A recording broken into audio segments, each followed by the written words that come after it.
I used to be a Christian fundamentalist. One day I stopped and I prayed outside my bed with tears coming down my face from the bottom of my heart. I said, I want to know the truth. I don't care what happens. I need truth. I need truth. I need it, as I don't care about anything else. And that was my last plea to whatever is out there in the universe. It really comes down to this ever so subtle sense of no, or Adi Shanti calls it, the no in the gut, that almost attaches itself to almost all experiences, to your emotions, to your anxieties, to your worries. Even though I have this cut dry approach, seeing that, okay, the end of suffering is really true, like the complete 100% end of suffering is really, it can actually be attained here. But that doesn't actually equip me to know how to fix relationships, maintain relationships, embody that into compassion, operate in the world. You can go way up to the mountain and reach the end of suffering, but come back right down from the mountain, go back into the village. The ability to someone like leaves you and being able to grieve that and like feel it so fully that there's almost like nothing left to grieve because it's been felt so fully. It's after coming up so fully, and I found myself like the next day like walking around as if things were okay. Because the previous day I had just grieved so much, I had just cried and just felt it so. I just threw myself so fully into the deep end. I was like, there's nothing really left here to process, so I'm okay. And that was. Is this normal? Is this normal? Yeah. Like you can relax a little bit into it, but then you relax even more into it, and then just almost like dilate out awareness simultaneously. So it's just this total unification experience with that emotion, and like let your body just take you to where it needs to be. Let it express in the way that it needs to hold that energy. The following is an excellent conversation I had with a friend of mine, David McDonald. David is a non-duality speaker, and you may have seen his videos popping off on YouTube.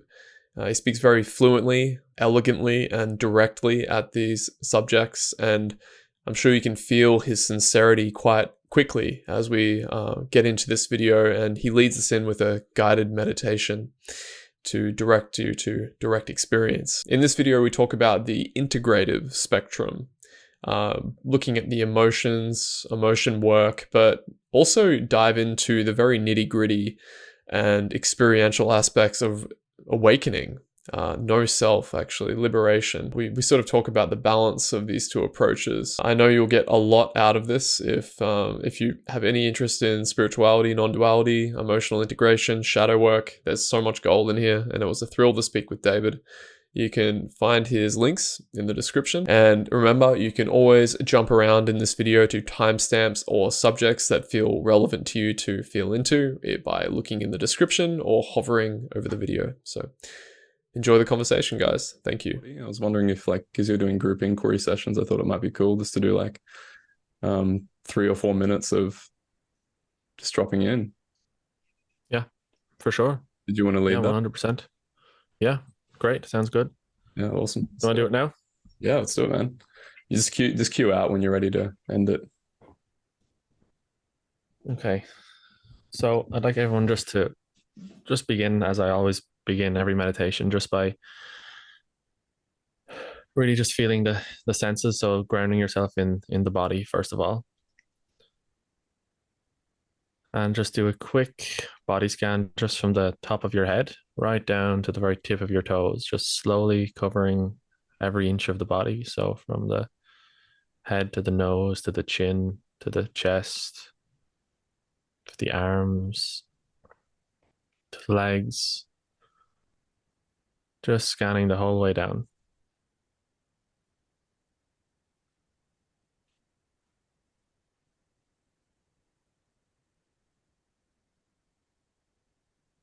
And then you can move your way back up the body then. Just scan your way up. And this time on the way back up, if you notice any points of tension, just let that go. You can just release that now. And we're fully relaxed here.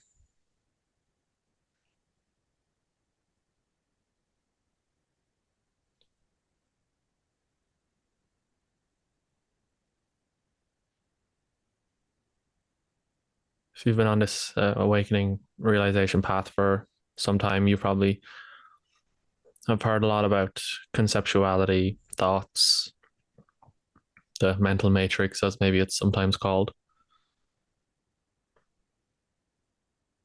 But I want you just for a moment and see if you can just Let that rest now and just ask yourself, what's radiating right now? What is absolutely undeniable here in experience? What's, in a sense, more real than that conceptual world you have, the idea of yourself, and maybe it's not good enough, maybe it's a exalted version of yourself, maybe it's a shitty version of yourself, who knows? Whatever idea you have and the world you have and where you're going after this and where you've come from, it's all fine. It's perfectly normal. See if you can just feel what's radiating beneath that, through that, before it, during it, after it.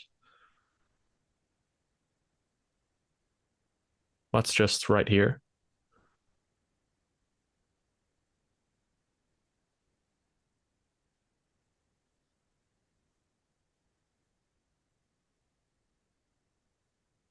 What's been here for your whole life, really?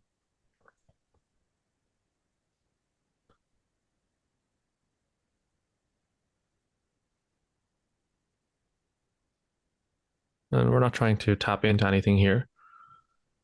We're not trying to move into anything. We're not trying to become anything or do anything.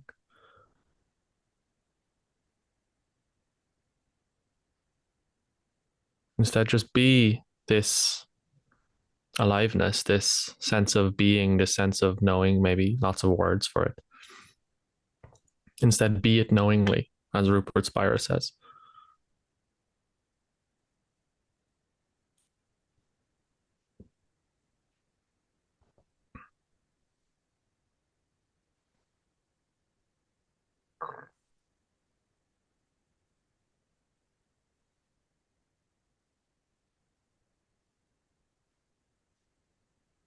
It's the home, in a sense, that you've never really left.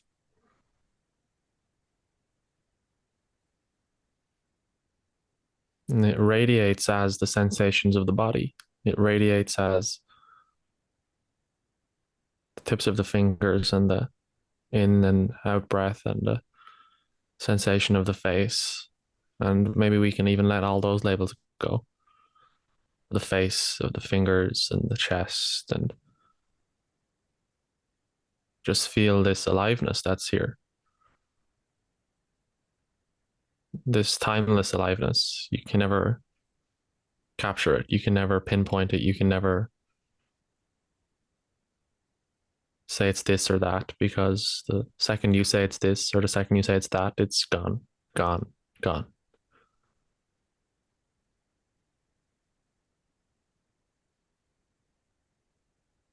And it radiates as all things, all appearances.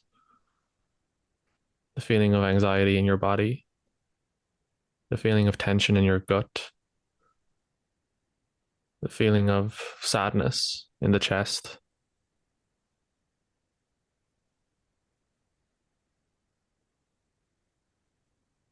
There it is. Life.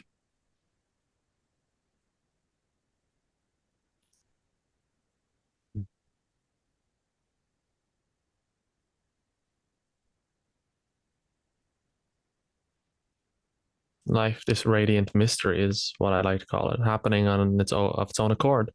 It needs no help. It doesn't even need a you.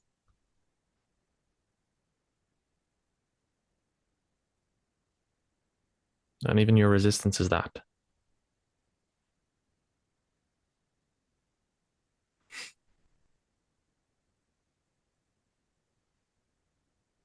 So as we continue the conversation, just be here with us in that, for lack of a better way of saying it.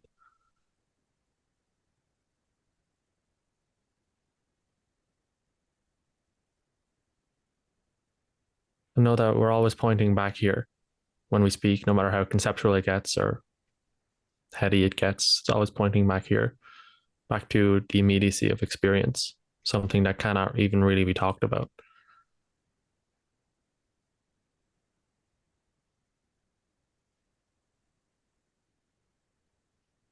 This is home.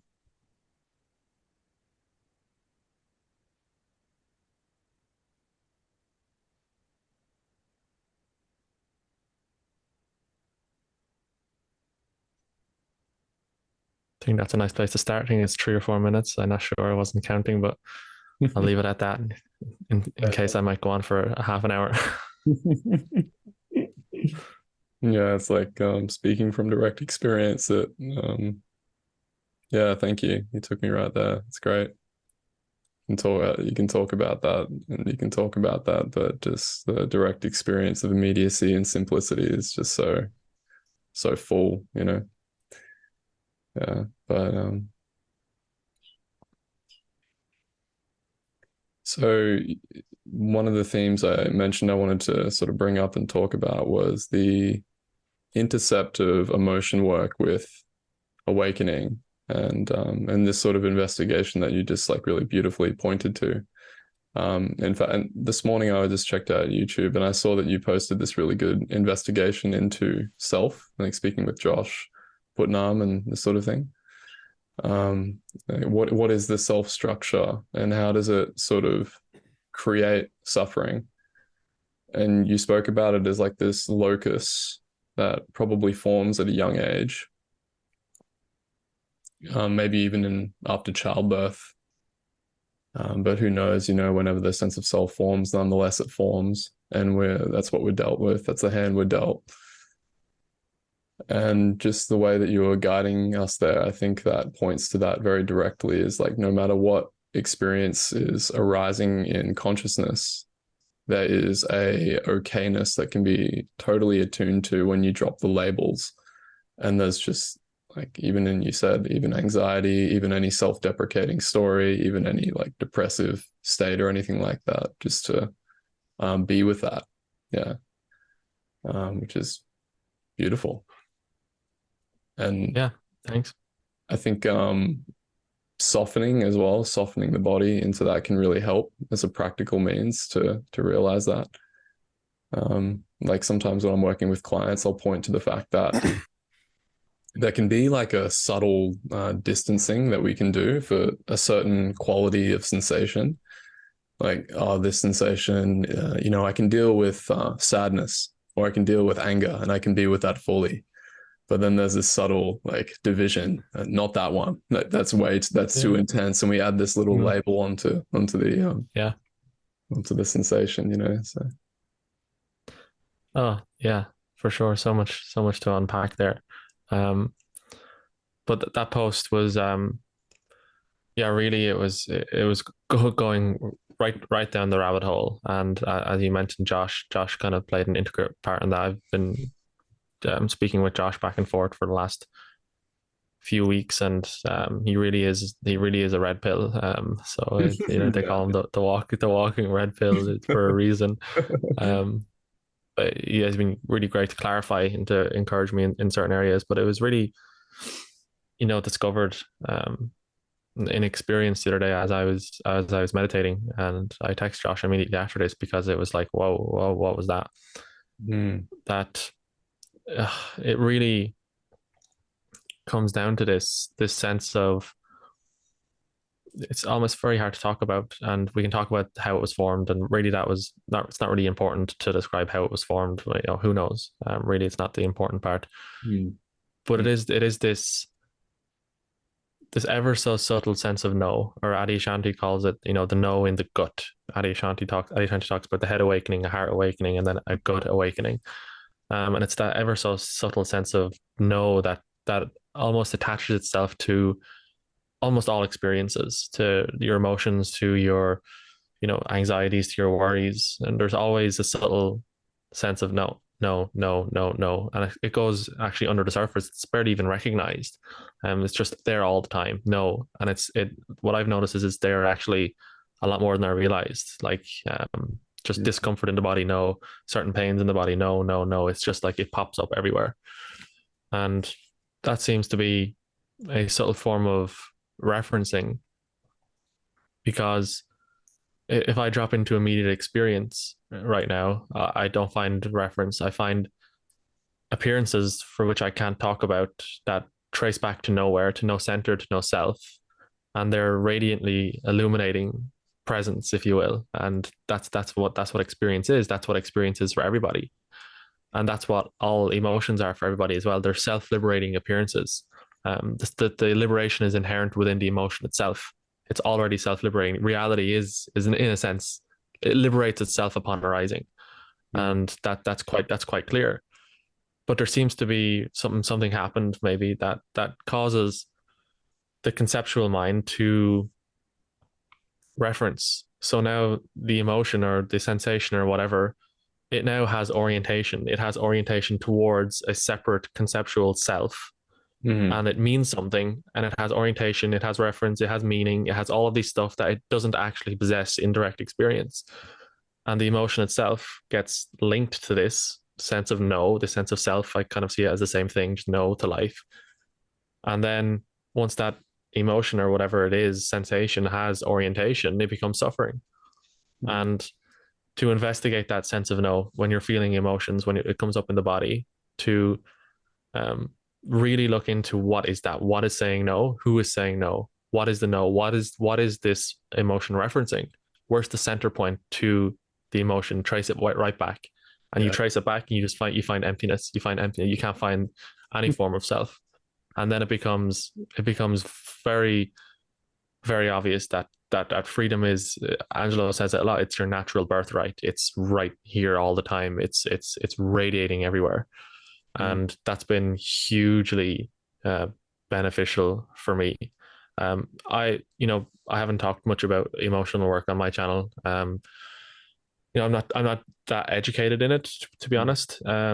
I before all of this awakening stuff, I was hugely into Jordan Peterson and Gabor Mate. I've listened to a lot of him as well. So I'm not an expert on any of this. Yeah, I'm not. Jordan Peterson, I drew Jordan Peterson behind me here. Yeah, I was, oh yeah, I see that. Yeah, that's great. Did you do that? He's flipped over, but yeah, there we go. The paint. I see Alan Watts. I see Alan Watts as well, and I see all the bros. Yeah, that's like my self-improvement phase, going through like Joe Rogan, Jordan, Jocko Willink, David Goggins, all these guys. Oh God, yeah. So I had that as well. It was great, but that's not necessarily emotional work. Then there's somatic work as well. Well, I'm not an expert on, but in my own way, I've always been doing that. I first really had an impact on my life when I read David Hawkins' book Letting Go. And that had a profound impact. I just to actually not resist emotions and just to be with them and to actually lean into it and to feel it so fully. Like going through like a grieving process or a breakup, it's like I would find myself after that like getting over things in like a couple of days compared to like a few weeks. And the power of actually feeling it and allowing it to come up, I was like, whoa, this is crazy shit, man. What is this? Just actually feeling stuff. So it's always been integral. You're alive, right? Yeah, it's like I've just recently been through a separation myself, like about a month ago, and I know exactly what you mean. It's this like fully being like so intimately with sensation, sadness, grief, and it comes up in waves, and it's just like this natural cyclical thing that happens, and it's like, oh yeah, I'm alive, like I'm a human. Oh my God, like I can feel again. Yeah, and just like I mentioned before, that sort of like softening into what's happening as well.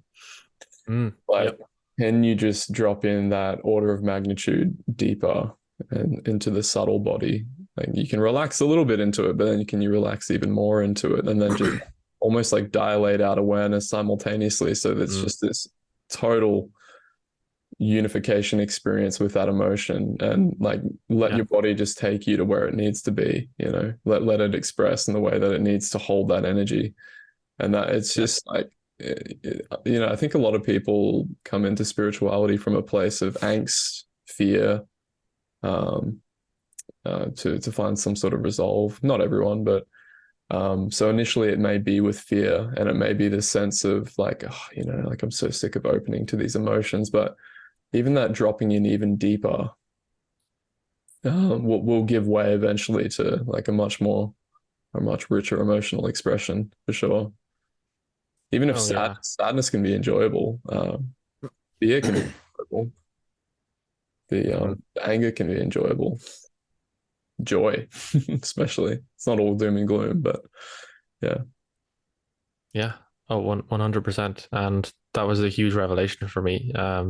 To like, I would usually, relationships would be the thing I'd suffer most over, dating and stuff like that in my past. So the ability to, someone like leaves you and being able to grieve that and like feel it so fully that there's almost like nothing left to grieve because it's been felt so fully that Mm. it's after coming up so fully. And I found myself like the next day, like walking around as if things were okay.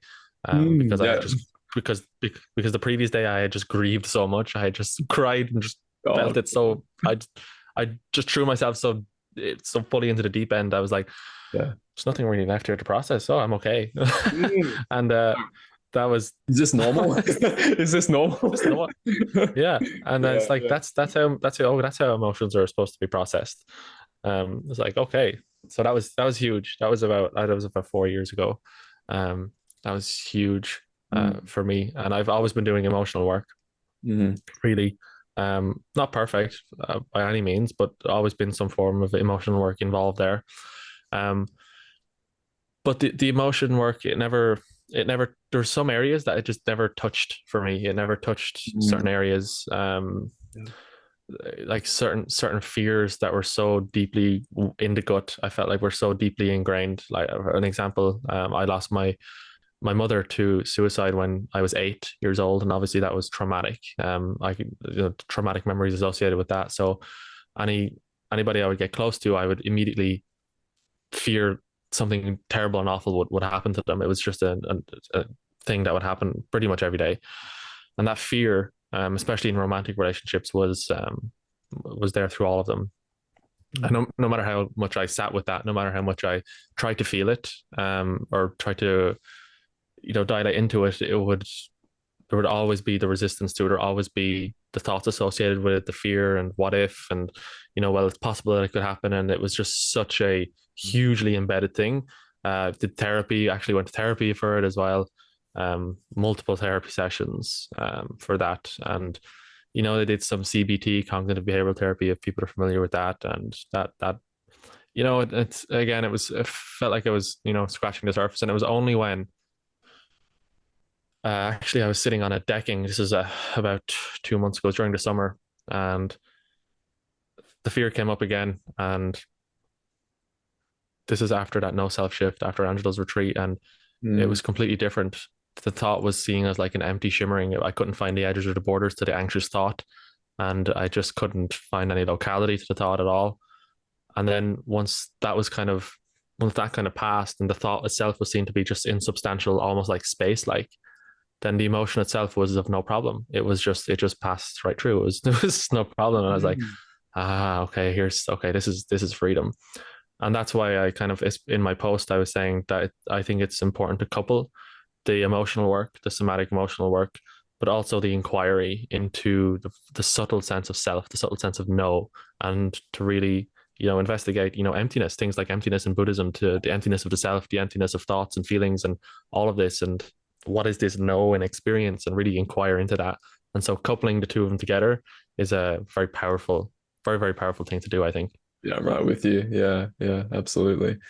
Um, yeah, because there's this intuition that I notice that comes online for me that when I sort of skew too hard and fixate in one direction of either integration or doing a lot of integrative work, shadow work, the way that I work with people and myself and is through physical modalities like TRE is and just like Mm. sometimes just feeling it is enough, right?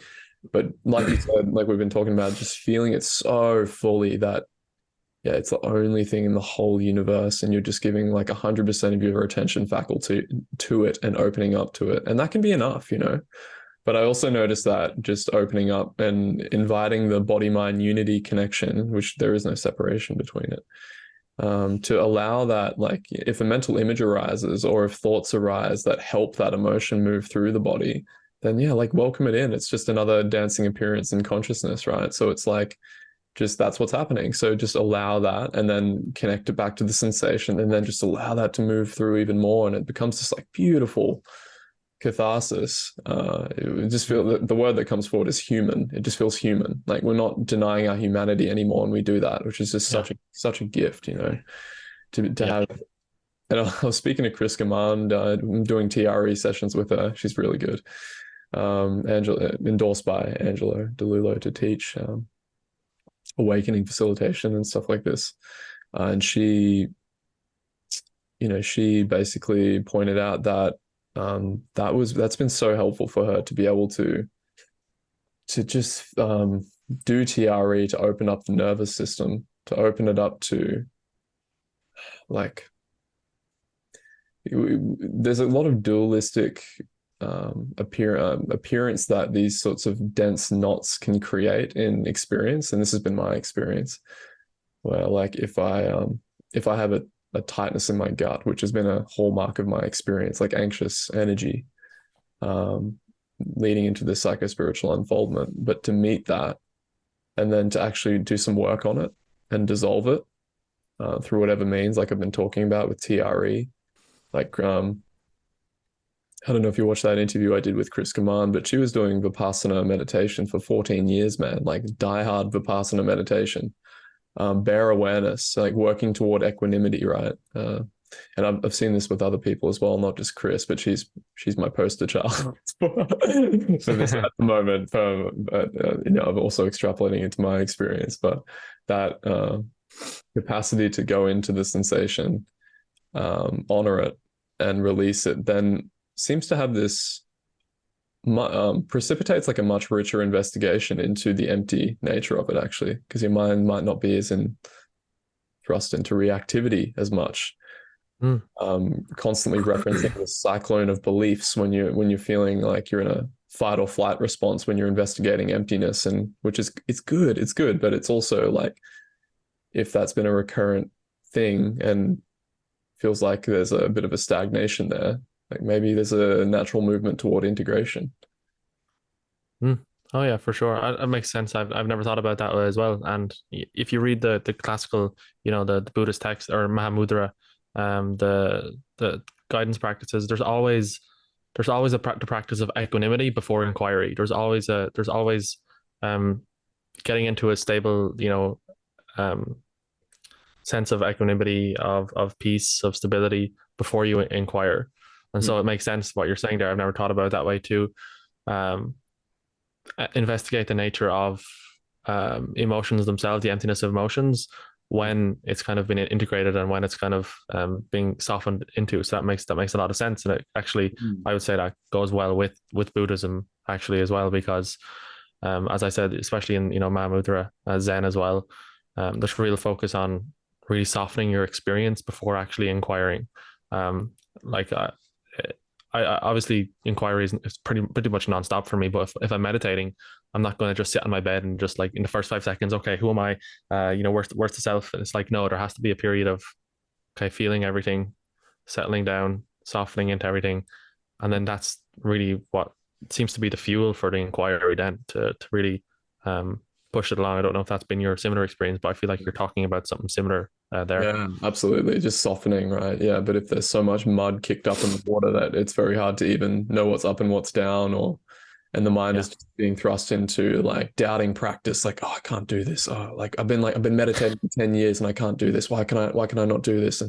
But they're almost like these with degrees of subtlety that can sort of be happening at a very fast rate. And there's quite a bit of buy-in. It's like the emotion can seemingly make the reification of self more real, in my experience. But it's sort of paradoxical too, because this investigation of emptiness can sort of permeate into those places eventually, or right now even.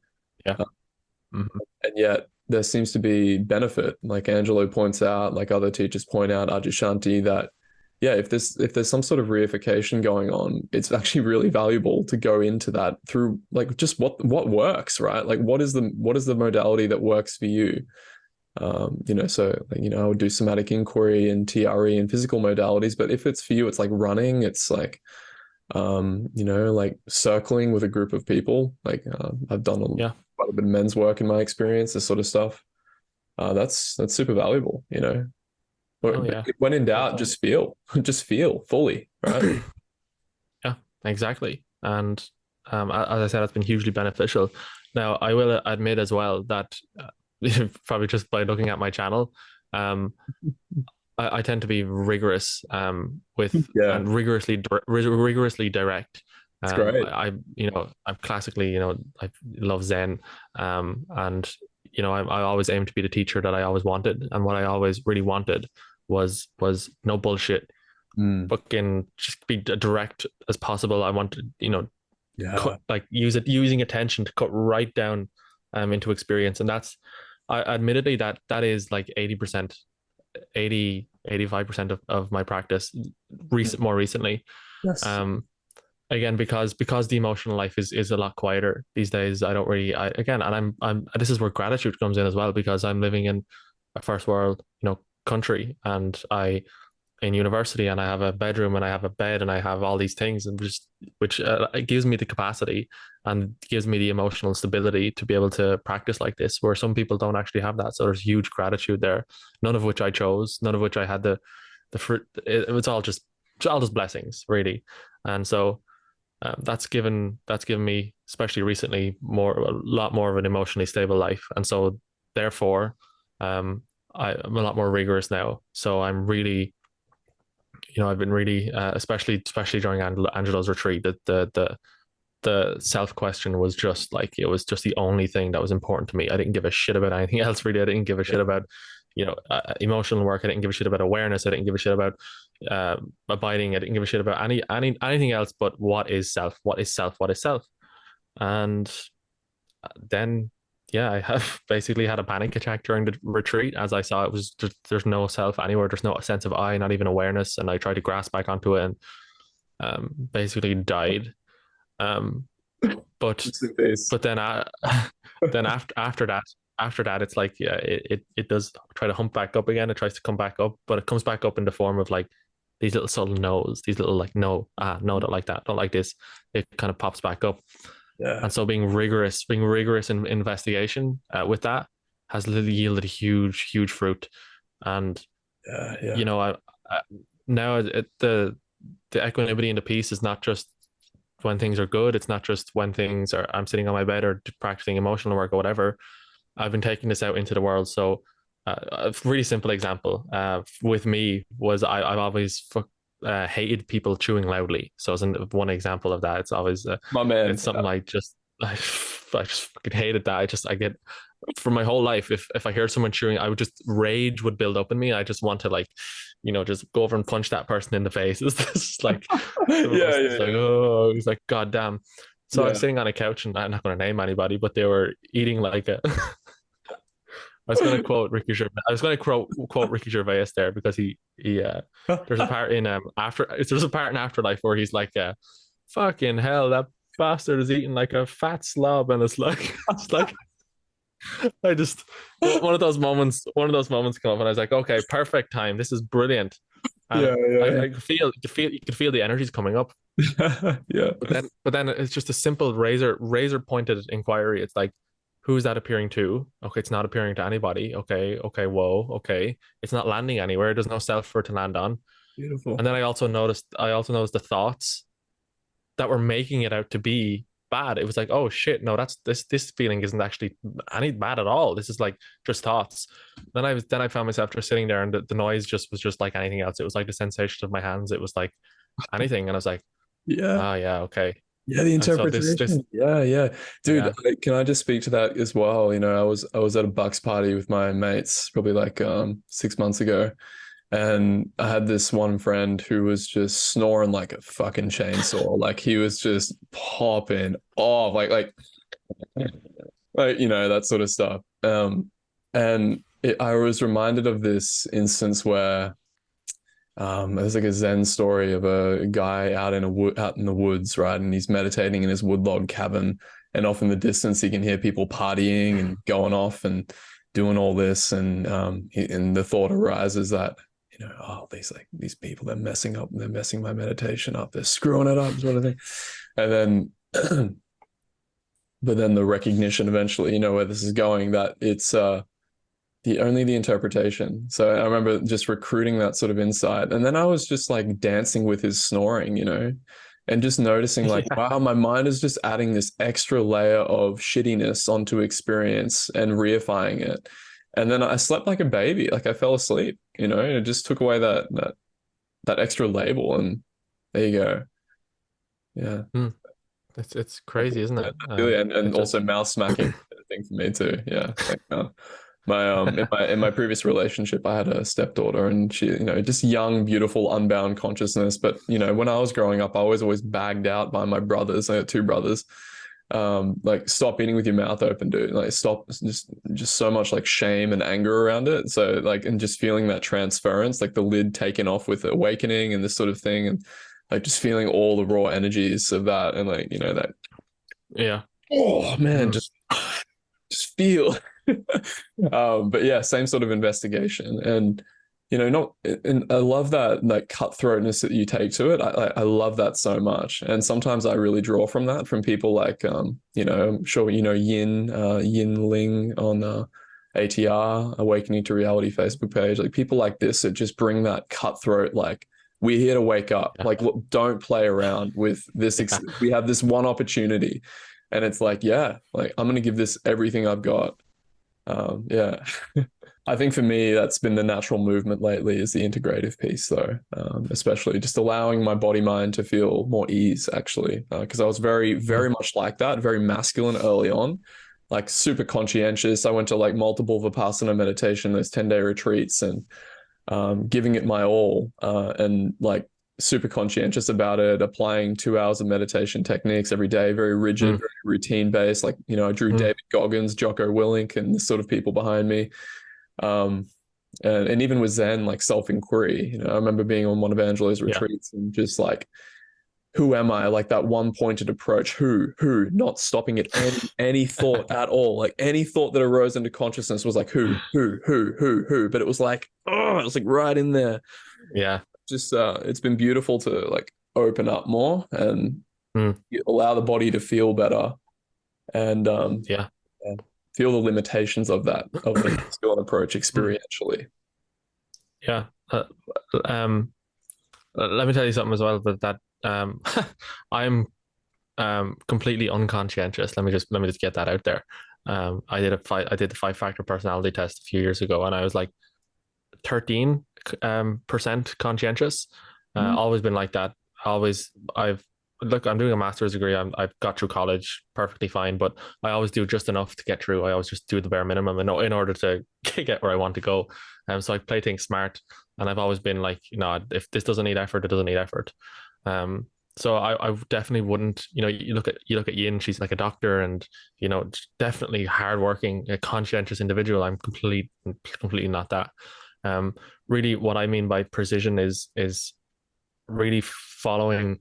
It's hard to explain. But really following those questions that ring so true to you, and then following them right down, Yeah. into that precision. So like an example of that was, where's the point of attention in the head, and like that became like really, really, almost obsessive. Why are the sounds feeling like they're coming towards something, and then just a bit of investigation into that, again, razor sharp investigation. It just like, again, broke open, and everything is self luminous. There's no central point anywhere, and that is becoming clearer and clearer and clearer. So yeah, don't nobody think I'm some person who like practices 6 hours a day and like is just like doing nothing else and all that. Definitely not. My conscientiousness levels are very, very low. I was playing Cyberpunk all day today, so it's like definitely wasn't sitting on the meditation mat as some people may think I should be. But Mm. um, no, I think this is the beauty of how awakening realization unfolds in different body minds. It happens differently through every body mind. Angelo talks a lot about the masculine and feminine approach, and he even has videos on the way of compassion, even. And these ways would be foreign to some Buddhists, because a lot of traditional Buddhists, it's all about the practice. It's all about practicing the Dharma. It's all about finding a teacher. It's all about meditating at minimum 2 hours a day, doing all this. Um, and again, that goes back to my Facebook post. It's not that I have a problem with that. I think it's a wonderful approach for anybody to take. But maybe not so helpful if we take that approach and plaster it onto every human being on the earth and say this is how awakening is going to happen for you. This is how you're going to wake up.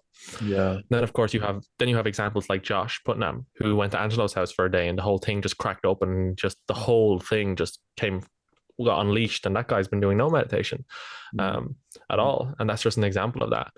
And yeah, it's going back to the point that this happens differently through every body mind, if you will.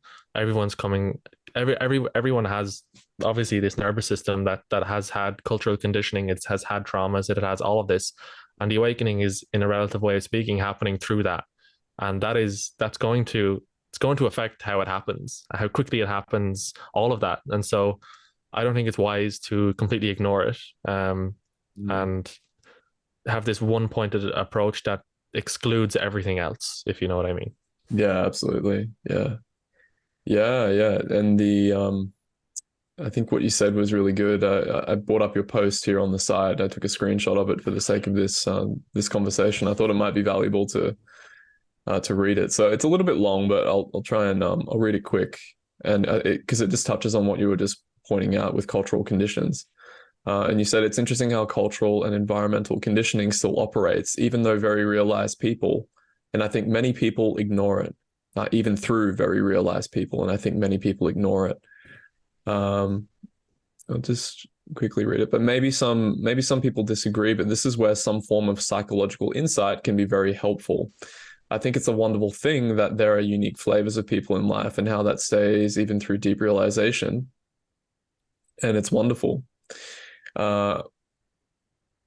Yeah, but I think fundamentally what you're pointing at is that, different psychological makeups. And one thing that came up for me is I just wanted to ask you, like you said that there's this inquiry like catches fire in you, and like, where is attention? Where is that sound coming from? Where do you siphon that energy from to let that fire burn? Where does that come from in your experience?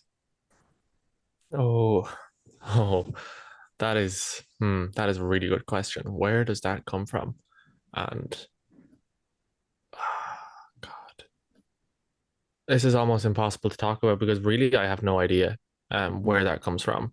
Like the propensity to wake up, the yearning to wake up, whatever form it comes in different forms. Different every month has a different form which that comes in.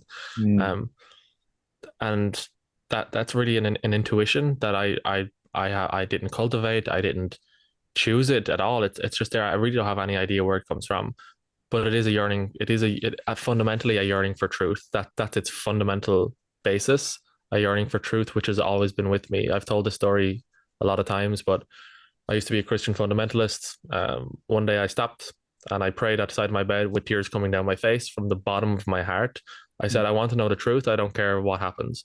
I don't care if I have to change religion. I don't care if I have to believe in different gods. I need truth. I need truth. I need it, as I don't care about anything else. And that was my last plea to whatever is out there in the universe. And this is where it's led me. And going back a couple of months ago when I was investigating attention, I was confused. I was like, this fire was here again. I had no control over where it came from. But I actually prayed again during that time. I said, I just want to know the truth about this. What is this? What is attention? I need to know how to inquire into it. It's like, this is, I just want to know the truth about this. Again, I don't care if I'm wrong. I don't care. I think that's nothing to do with me. I just want to know what the truth is about this. And not an hour later, did I click on Facebook and found a post. Basically, it was like a written transcript of my prayer in a form of a post by somebody else. A huge synchronicity. And underneath that was a link to Roger Roger This's channel. I interviewed him on my channel, and he had literally the exact inquiry into like attention, and how to investigate attention through Vipassana, and it was like this all happened in a matter of a day. It was like my yearning for truth. It just seems to always get answered. I've been praying as a Christian for 4 or 5 years, asking for things and get me this, get me that. But it seems like the fire for truth just sometimes just gets answered. Gangaji talks about this a lot. That prayer will get answered. Angelo gets asked, talked about that as well. If you pray that, if you pray for truth and you actually mean it, you better strap yourself in, because that's going to get answered. And that's been my overwhelming experience. Don't know where it comes from. No idea. Yeah. Could be probably karmic. If you believe in reincarnation, it's probably karmic. Probably in the past lives, I was practicing all this stuff. Who knows? Yeah. But to answer your question, I have no idea. Yeah. Yeah. And you said, I think the important piece is intuition, right? You pointed that out. Yeah, I love it, man. I love that. It's like devotion to truth or bust. Like we have this human existence. Like, yeah, but it has to come from a genuine place, and that's why I think that attunement to your own intuition. What do I actually want in this lifetime? Right. And, I think earlier on, and this is just where I'm at this stage, I do definitely have an intuition. I know damn well where this is going. This is going into complete non-dual luminosity and immersion in experience, and with no reference point for Sam anymore. And maybe even if that references that's also luminous. But it's like you can't lie to yourself. You can't lie. You just seem to have a natural affinity for truth. Like that clearly is your deepest heart's yearning, and that ignited something so rich in you.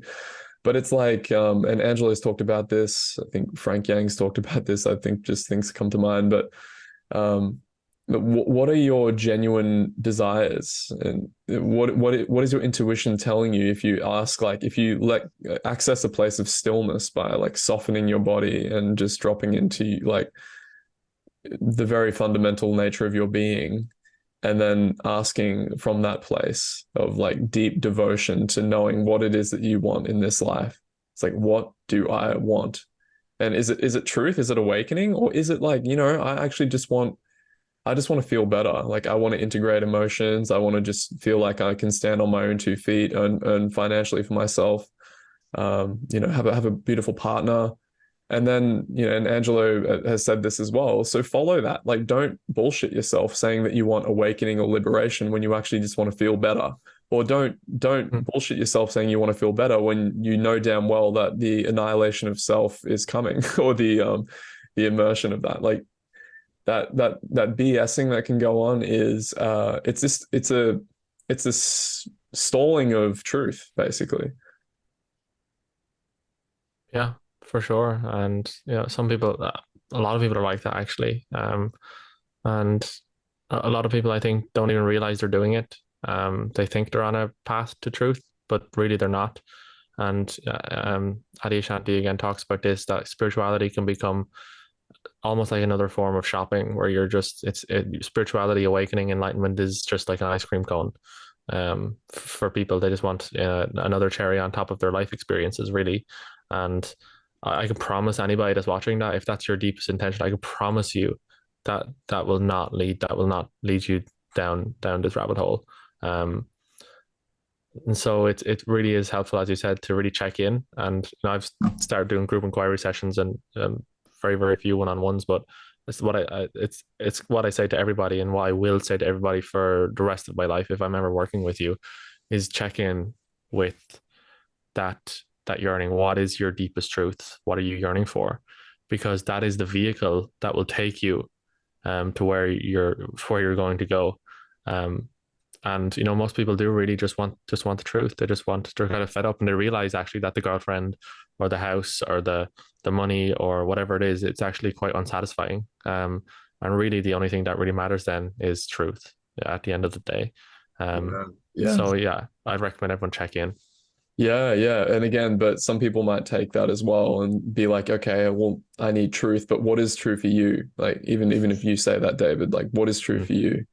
Like, because ultimately I think there might be an instinct that that's where it's heading. Like that's how I feel. And yet, yeah, what's true for you? Yeah. Yeah.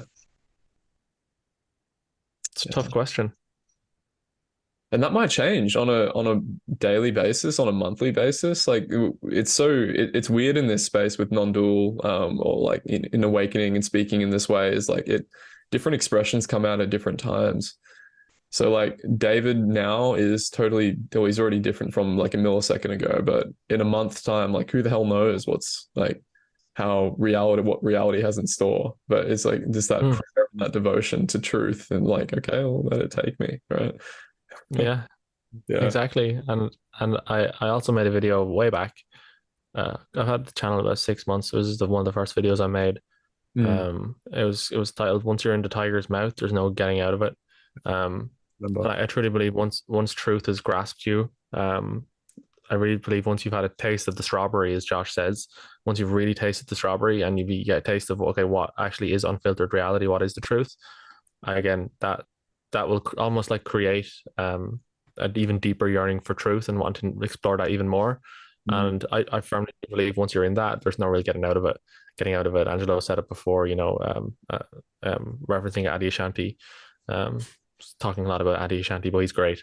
Um, that you can. Some people try to resist that, but you're fighting against the most powerful force in the universe, and mm, uh, I always say that I'm all for truth and I want to know what truth is, but before the no self insight, um, a few months before that, way before that, when I first interviewed Angelo, I look back on that interview with Angelo. It's so funny, mhm. because I was like only He's very really Discord recording. yeah, yeah, yeah. And I was like, I was really in the non-dual. If we're talking about stages, in thusness of stages, I was really in the non-dual, and I was really asking them questions like, "What's no self like?" And I was trying to figure out because I was hesitant and I was resisting. Yeah, I was all intellectual, trying to know, and I was resisting, um, no self. So you could say I really had a yearning for truth, but there was a resistance to it as well. And I'd read Bernadette Roberts' book on the experience of no self, and it scared the shit out of me. I could only read half of it. And I said, okay, I don't want that. And it's like, why would anybody want no self? I mean, how am I going to operate in the world? What is this? And I can just look back in the interview and you can see the fear in me. But that's why I'm asking Angelo. And even at retreat, as it was happening, as I was having literally a panic attack, it felt like the sense of I was just falling through the gaps of the sensations and the sounds. And there was like, oh my God, there's absolutely no sense of I. And I was fighting that. That was a bad thing to do because that led to a huge panic attack because I was trying to grab back onto formless awareness. I was trying to grab back onto like the Advaita teachings and I was like, I'm trying to fixate somewhere. Something was trying to grab something. But no, you can't because it's, as Adi Shanti said, it's literally the most powerful force in the universe. Like once it's got you, you're going right down the rabbit hole. Maybe it's not in this lifetime, but maybe in the next lifetime, you're still going there. So Mm. that's been my experience with it. Yeah, I also love the ferocity though that like it may be in the next lifetime, but it damn well could happen right now. If like right now, I love how Ajay like they're describing like what is the teaching, and Ajay's just like just that right now, like because yeah, there's this subtle like okay in the next lifetime, but why the hell not now? Is that the fear speaking like you were just pointing to? Like let's let it bring it in. Like let's bring it right in right here. Just this. Um, yeah, because it comes across in these subtle ways, these just holding back. You know, I had this really beautiful experience recently where like I could feel this like subtle energetic layer of holding back just through the emotional processing. It was actually through a energy worker, mode body worker, and I just helped move that energy through the body a bit more. But these energetic manifestations in the body that it's like it was basically like I don't trust this. I don't trust life even. And it's like this like holding back and just feeling it so vividly. But yeah, so what is that? Like what is that fear? If you can it might be difficult to speak about, but can you like recall the energetic signature or if that feels relevant of all at all, if that like of that not trusting and that not like fully giving yourself over to truth? Like what did that feel like, and what was the thing that helped see through that? Yeah, well, I can tell you what the fear was. It was hmm, especially with regards to no self. Um, Mm. it's the fear of annihilation. It's the fear of non-being itself. It's the fear of being annihilated. Death. It's the fear of death. The fear of dying. Um, which I've always kind of been afraid of death as well. And it is that distrust in reality as well that came along with it, because what if I give myself over to this? I don't really know what reality is. So what if I give myself to that? I actually may get annihilated. It may actually kill me. So there was that fear. So it was a lack of trust. And that's actually an important point in Buddhism as well. It's faith. Faith isn't necessarily a belief in God or what a theistic religion would believe in, but um, faith is kind of just trust that the universe, whatever reality is, goodness itself, if you will, to speak relatively. And there wasn't really faith in that, and really the fear was it was the fear of just being annihilated, really. So what And changed? What helped sort of penetrate that for you?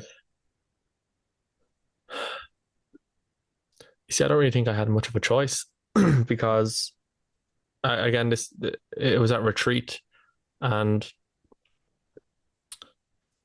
if I'm thinking back now and trying to recall exactly what happened, I wasn't feeling fear at all for the whole retreat, but it was only on the third day, I think, where as I said, I became obsessed with self. What is self? What is this? I know the non-dual aspect is clear to me, but there's still something's off, and Mm. this is where self came in. And it was only after like fourth round of meditation where I was just sitting there and fear began to come up, and there was actually I had no insight at this time at all. There was no insight at all. It was just completely normal, but the fear was happening for no reason. And this is actually the first time this has ever happened in my life. Fear arising with no thoughts attached to it. There was no thoughts attached to this fear at all. It was just like the most primal survival instinct coming up out of nowhere. And I was like, whoa, okay, something's about to happen. And there was no idea, there was no thought at all in my head, but there was just fear. And I was like, this is interesting. My heart rate is increasing. I was doing mindfulness. This is interesting. There's fear coming up. Yeah, okay, that's what fear feels like usually. No, there's no thoughts associated with it. Okay. And then boom, struck by light. It was like getting struck by a bolt of lightning. And then the panic, fear. I throw my hands up. I was like, no, there's no I at all. There's no self in the whole universe. And it's like, oh my God. So I can't really say that I worked with that or I penetrated into that, because literally just like it just grabbed me. It was like, okay, you're coming in now, and it's like it just pulled me in. I didn't really have a choice. Yeah, So yeah. I know what you're asking, but my question is, I just walked up close to the edge. Didn't really want to go in, but something went up and just like yoink, you're coming in with me, and that's the I just Beautiful. yeah, just like I learned the hard way. Basically, I just got daddy came up and pushed me into the deep end, and said go swim. Yeah. So that's a disappointing answer because I No, not didn't. at all. For what you were saying earlier, it's like prayer as well. That it's just like the ingredients were devotion to truth and just a willingness to like, look clearly. And then that just happened to you. It was like grace. Oh yeah. Yeah, that's a Oh yeah. beautiful way to talk about it. Yeah. You could say in Buddhist language, like the causes and conditions came perfectly together. The yearning for truth, the environment of the retreat, um, all of these things, these causes and the conditions, they came together perfectly. Um, and another little detail to add to that, it was I had stopped the rounds of meditation, and we were on a break, and I just clicked on YouTube and I looked up Angelo Deludo No Self, and clicked on the video, and he has a video called What is No Self, Anatta, which I'd never seen before. And I Mhm. clicked on that, and I'm not lying. I watched it, I think it was 18 times over and over again because I couldn't stop watching it. It was like, I just couldn't stop. There's like, there's something here. I can't, what is he saying? There's something here, something here, something here. Yeah. And then that's when I sat back. So that was a cause and a perfect condition that arose as well, that video. Um, and then again, 5 minutes after the video, it just boom, just the hammer came down. So yeah, it's the yearning for truth came together. The devotional aspect came together. The video came together. The retreat came together. It's just the perfect Grace. causes and conditions. Grace, exactly. And that's the title of Adi Shanti's book, Falling into Grace, which is really what this is. It's just it is a falling into grace. The front cover of that book is like a little feather, just falling down like that. And there's really it really speaks to the fact that there really is no real control here. And we can talk about free will as well, but really it's again just a sense of gratitude because I didn't choose to have the yearning for truth. I didn't choose to put that there. Again, that's just based off what had happened my religious past. I didn't choose to want to wake up or to have the desire to wake up. I didn't choose to, really any of it. So really just a sense of gratitude arises really the only thing that comes up. Yeah. Yeah. Wow. That's so good, man. Yeah. I just feel your yeah, it comes through a lot. Just that like devotion is probably the right way to put it. And I relate to it and I really appreciate it. I think a lot of people will appreciate it, just hearing it.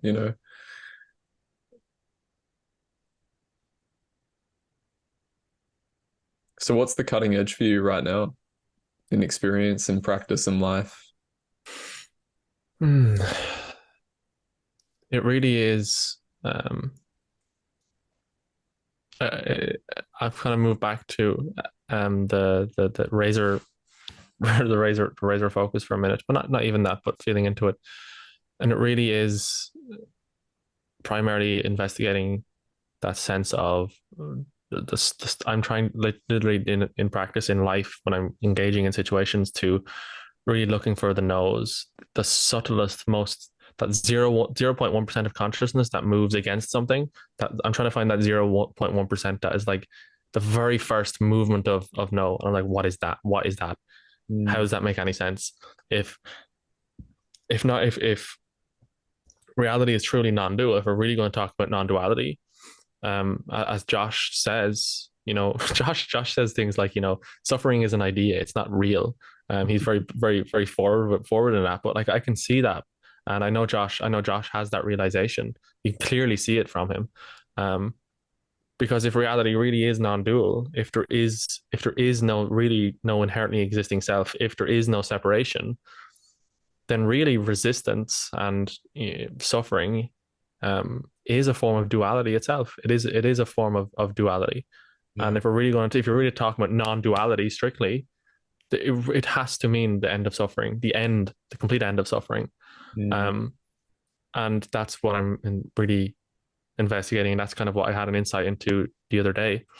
And the insight is there now. So really what I'm doing now is just living life normally and seeing how the body reacts to things and looking at how that mechanism works. So it's almost like I'm surgically kind of looking in. That's where the post today came from as well. I'm surgically looking for how this even happens in the first place. What is that 0.1% that actually moves against experience, that thinks it can control experience, that thinks it can resist emotions, that thinks it can do all these things. And it's yielded a lot of fruit.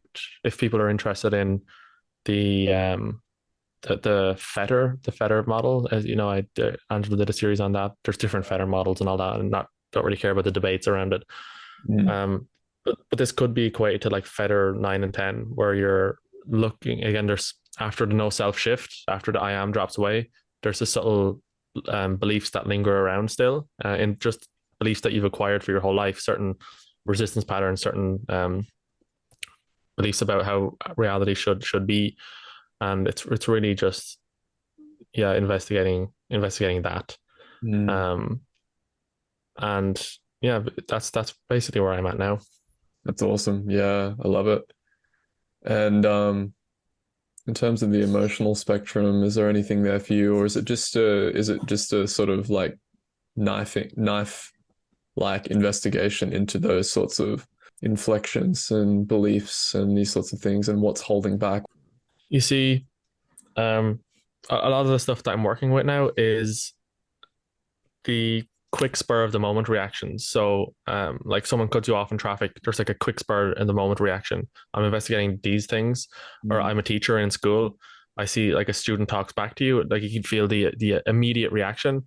So Yeah. it's really these very immediate things. Like I don't have time in a classroom to sit back and like really feel into the body. It's like okay, what just happened there? Where's the no to that? And it's happening very quickly, very instantly. So that's what my practice is mostly involving because Right. um, really after that no self shift and it's becoming clearer and clearer, like it really removes a huge chunk of suffering for me.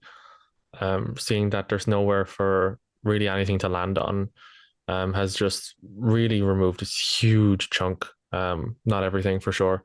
Again, so that's why I'm talking about kind of these reactionary moments. That's where they're showing up. Maybe you have insight, something that I'm not really looking at in terms of how to work with the really quick kind of spur of the moment kind of reactions to life. Like another example is someone's eating. Again, it's very quick, very reactionary.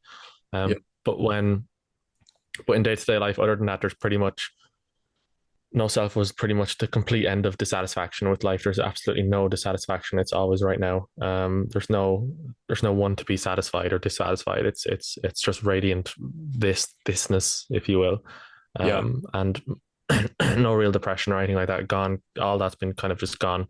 After the no self shift, also I had this weird relationship with my brother where we never got along, probably due to some trauma. Or I don't know the psychoanalysis of it, but for like 15 years, I barely talked to him ever. I always had a kind of I have no idea why I just didn't like him. To be Mm. blunt, after that, just gone, disappeared as well. I was like, oh, that was just a belief. It was like that's just a there who that was just a belief. It's like who believes that? Who's the self that's referring to? And it's like, oh, that's gone. Yeah. So um, Love that. not so much the somatic inquiry right now, but as I've said, I have a very long-winded way of answering questions. That's it, like that. And I love the simplicity that you bring to that as well. I think that's super valuable, is like what is saying no in the classroom. You could sit there and psychoanalyze yourself and feel and inquire into the beliefs and all this sort of stuff, but my sense is that you're just, you're trusting your instinct there, that this it can be very simple. And I think that's amazing. I would reference people like Ajay. If there's a recurrent emotional belief or something like that, where you notice it just keeps consistently, no matter, like he said in that non-dual roundtable, that no matter how much presence you're blasting at it or feeling into the no, and it keeps Yeah, happening. Um, and it's this recurrent behavior keeps happening. It could warrant a different modality or recruitment or like investigation into your beliefs. Like one thing I work with people a lot, for instance, is something like social anxiety. Like if they're non-dualistically investigating these reaction formations, but they're still recurrent and they keep occurring, and okay, maybe we can actually look into the beliefs and feel into some traumatic events through the context of awareness, as to not reify an identity, but to help release that, to converge into the immediacy even deeper. mm-hmm. Yeah, so I think there's room for that for sure. And yeah, Mm-hmm. but I also, you pointed out something that's so beautiful, man, and I think that's so valuable, is that we can project on ourselves. Like we can, like, okay, I've got these traumas and I've been carrying them since I was a child. And what you just said was so important, actually, because you said, like, I had this huge thing with my brother that was like, I never liked him, but then I just saw one day, oh, it was just a belief. Oh, okay, it's good now. Like, I don't need to hold on to this hot coal. But what I think one of the traps is, or the fixations of doing like emotion work, is like, oh, I've got this trauma with my brother. And now one day when I just keep looking at it and I'll inquire into it, I might chip away at it a little bit, and then it's going to still be there. But you just said, like, no, like, fuck, just let it go.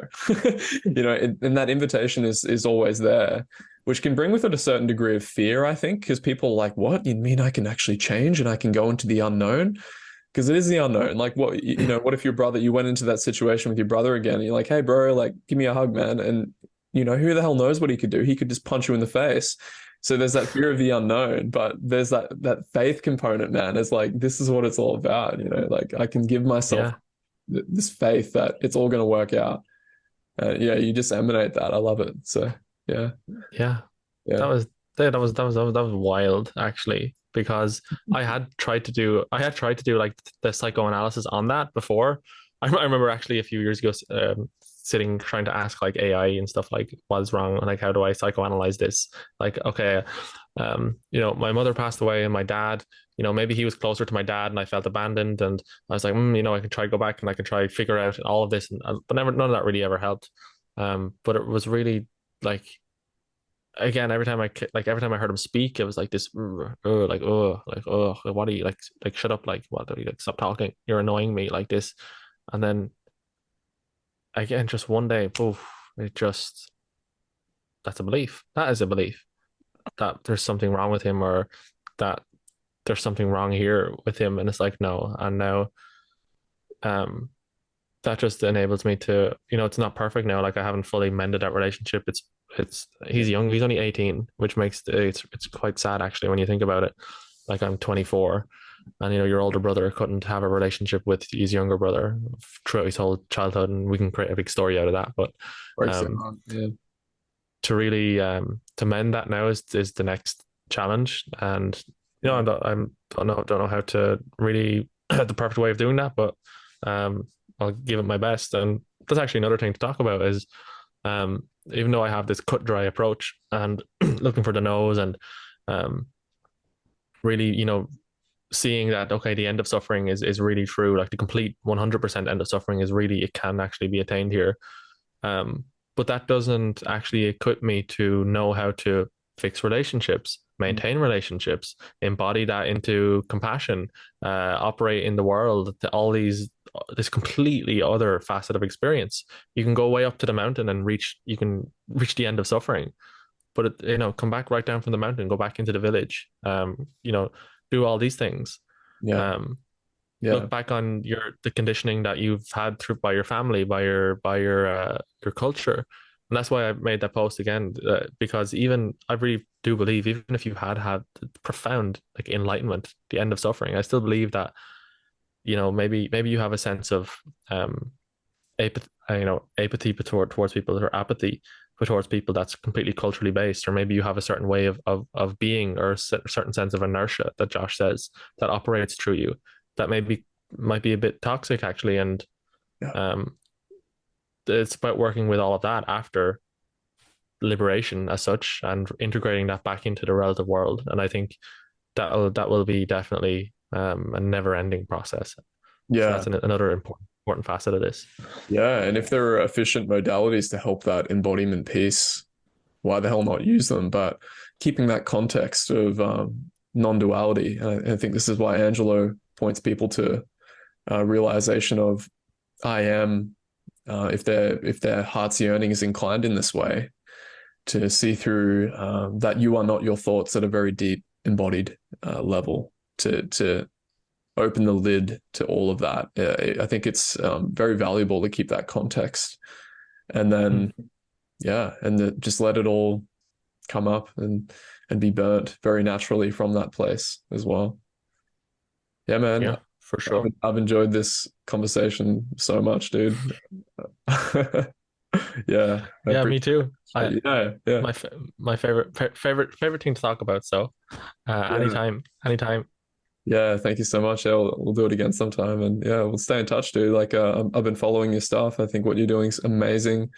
You're very, like, again, I love that direct pointing approach, and just your energy, man. Like, you've just got this like just relaxed energy. Like, I could just have you read me a storybook or something. So I'm sure the the kids at school love it, man. Like, and just the fact that you're showing up in this way for kids at school, like, oh, fucking hell, it is so needed for teachers to be conscious. That is where, like, you know, the parental influence in the classroom. This is where a lot of the trauma is formed, and we need masculine figures, people like yourself, who are conscious to help these kids out, man. So yeah, just it's just grace. It's unfolding perfectly. You're not really doing much for it. It's just as we said, but still, yeah, good stuff, man. Like keep Yeah. doing it. Thank you. Yeah. Thank you so much. And you think I'm calm and all this, but start chewing something in front of me and we'll see how quickly that lasts. So All right. If you're going to Angela's retreat in 2024, I'll meet you there and I'll get a big lobster and just like, yeah, test how enlightened I am then. yeah. I'll be there. I'll just like follow you around munching on like Yeah. rat meat and shit. I don't know. Yeah.